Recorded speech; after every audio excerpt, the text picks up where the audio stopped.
Hi welcome to Suresh Keerthi channel. Good morning. இன்றைக்கி இந்த வீடியோவில் என்ன பார்க்க போகிறோம் அப்படின்னு பார்த்தீங்கன்னா, நான் ஏற்கனவே முடித்த ப்ளவுஸை பற்றியும் இன்றைக்கி என்ன ஒர்க் எனக்கு இருக்குது அப்படிங்கிறத பற்றியும் தான் பார்க்க போகிறோம். இது வந்து சுங்குடி காட்டன் saree. இது எனக்காக தைச்ச ப்ளவுஸ் வந்துட்டு நம்ம சுங்குடி காட்டன் புடவை சேல் பண்ணிகிட்ருக்கோம். கட்டி காமிங்க அப்படின்னு சொன்னாங்க. அதுக்காக இந்த ப்ளவுஸ் வந்து ரெடி பண்ணி வச்சுருக்கேன். இது முந்தானேத்தே நான் தைச்சி முடிச்சிட்டேன். இன்னும் வந்து வேர் பண்ணலை. நெக்ஸ்ட்டு இந்த 2 ப்ளவுஸ் வந்துட்டு நேற்று நான் ஸ்டிச் பண்ணி முடித்தது, அயர்ன் பண்ணலை. ஒரு சாதா ப்ளவுஸும் ஒரு லைனிங் ப்ளவுஸும் முடிச்சிருக்கேன்.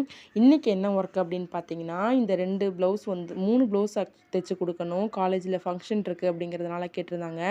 இந்த நெட் கிளாத்தில் இருக்கிற கஸ்டமர் வந்துட்டு சனிக்கிழமை வேணும்னு கேட்டிருந்தாங்க. அப்புறம் திடீர்னு வெள்ளிக்கிழமை ஈவினிங்கே வேணும் அப்படின்னு சொல்லி கேட்டிருக்காங்க. இந்த saree ப்ளவுஸ் வந்துட்டு பக்கத்தில் தெரிஞ்ச பொண்ணோடது. இவங்களும் வந்து இன்னைக்கு ஈவினிங் வேணும் அப்படின்னு சொல்லிட்டு கேட்டிருக்காங்க. இதுதான் இன்றைக்கி என்னோடய ஒர்க்கு. நீங்கள் என்ன ஒர்க் பண்ணிகிட்ருக்கீங்கன்னு சொல்லிட்டு கமெண்ட் பண்ணுங்கள். தேங்க்யூ.